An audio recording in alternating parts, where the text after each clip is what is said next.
I learn in Greek is matheno, matheno. Μαθαίνω. And this is, of course, where mathematics comes from. They are sharing a root, these two words, mathematics and matheno, I learn in Greek. How would you say he learns, she learns, it learns? Μαθαίνει. Matheni, good. The child in Greek is to pedi, to pedi.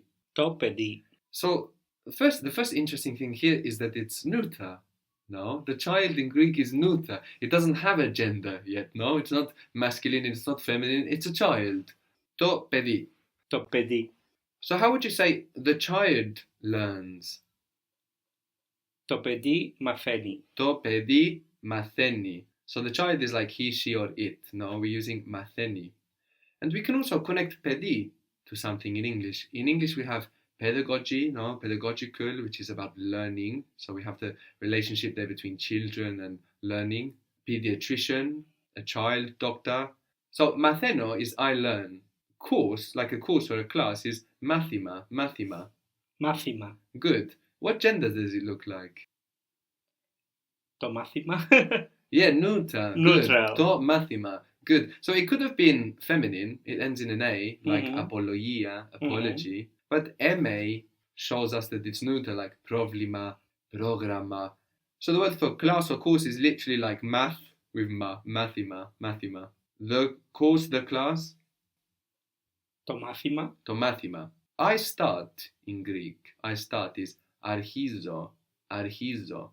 Αρχίζω. Good. And this sound that we have there is written with that X. It looks like an X. The bottom part of the X is much longer and it goes below the line. But it looks like an X. Archizo. Αρχίζω. Good. So you could say the course starts tomorrow. What was the word for tomorrow? Αύριο. Avrio. Good. So how would you say that? The course starts tomorrow. Το μάθημα αρχίζει αύριο. Very good. To mathima archizi avrio. And the verb start, archizi, no, it's changing for to mathima, no, which is like it, which makes to mathima much more flexible in Greek than it is in English, for example. In English, it's generally the word order showing us who's doing what and what's going on. But we don't need that in Greek. We have archizi showing us. So you could move that. So give me the same sentence. The course starts tomorrow, but let's play around a little bit with the order. Let's start with tomorrow, for example. Αύριο αρχίζει το μάθημα. Avrio archizi to mathima. That's a possible order in Greek. You could mix it up a little bit more. You could start with the verb.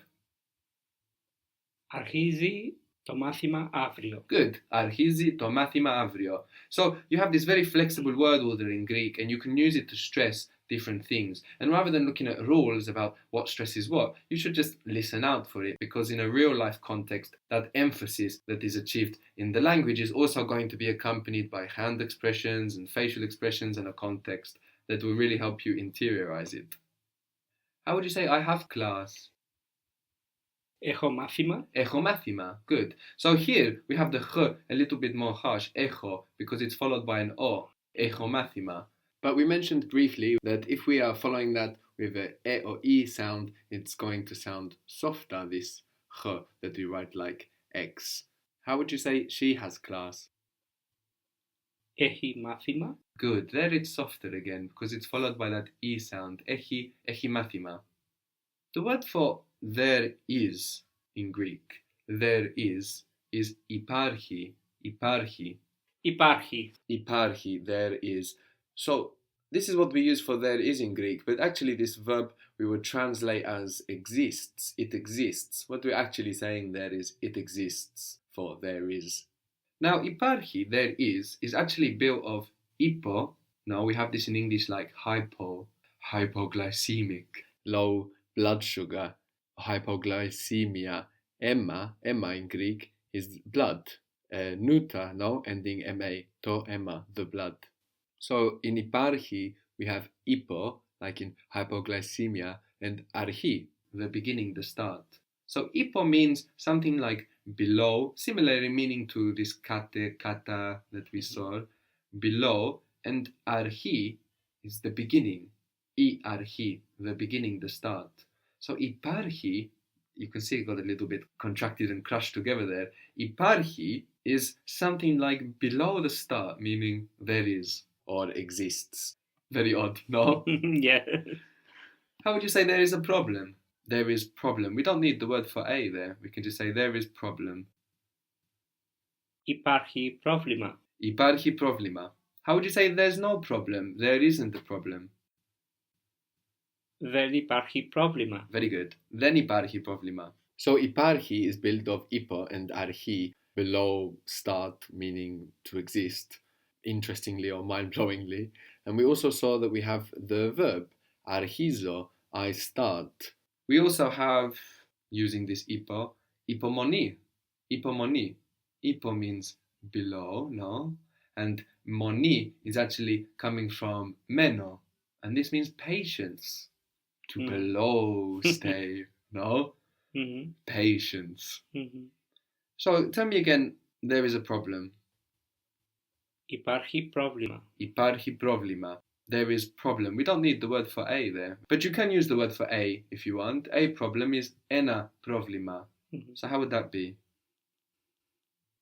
Υπάρχει ένα πρόβλημα. Υπάρχει ένα πρόβλημα. So ένα is the word for a for neuter nouns. So, you remember the word for house? Σπίτι. Spiti, good. A house. Ένα σπίτι. Ένα spiti, yes. Spiti was neuter, and the I on the end is written like the Latin or the English I that we have, no? Not like that feminine ending, no? So that's how we know it's not feminine. Ένα spiti, a house. And what happens when something is masculine? What happens when a noun or an adjective is masculine? What does it tend to have on the end? An S. An S. So what do you think ena might be for masculine nouns? Ένας. Enas. Yes, it is. You remember how to say coffee in Greek? Καφέ. But it's masculine. Καφές. Cafes. Good. Cafes.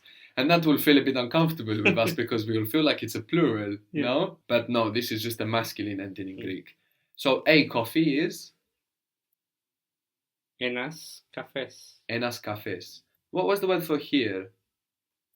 Εδώ. Edo. How would you say there is a coffee here? Υπάρχει ένας καφές εδώ. Very good. Υπάρχει enas cafes edo. Very good.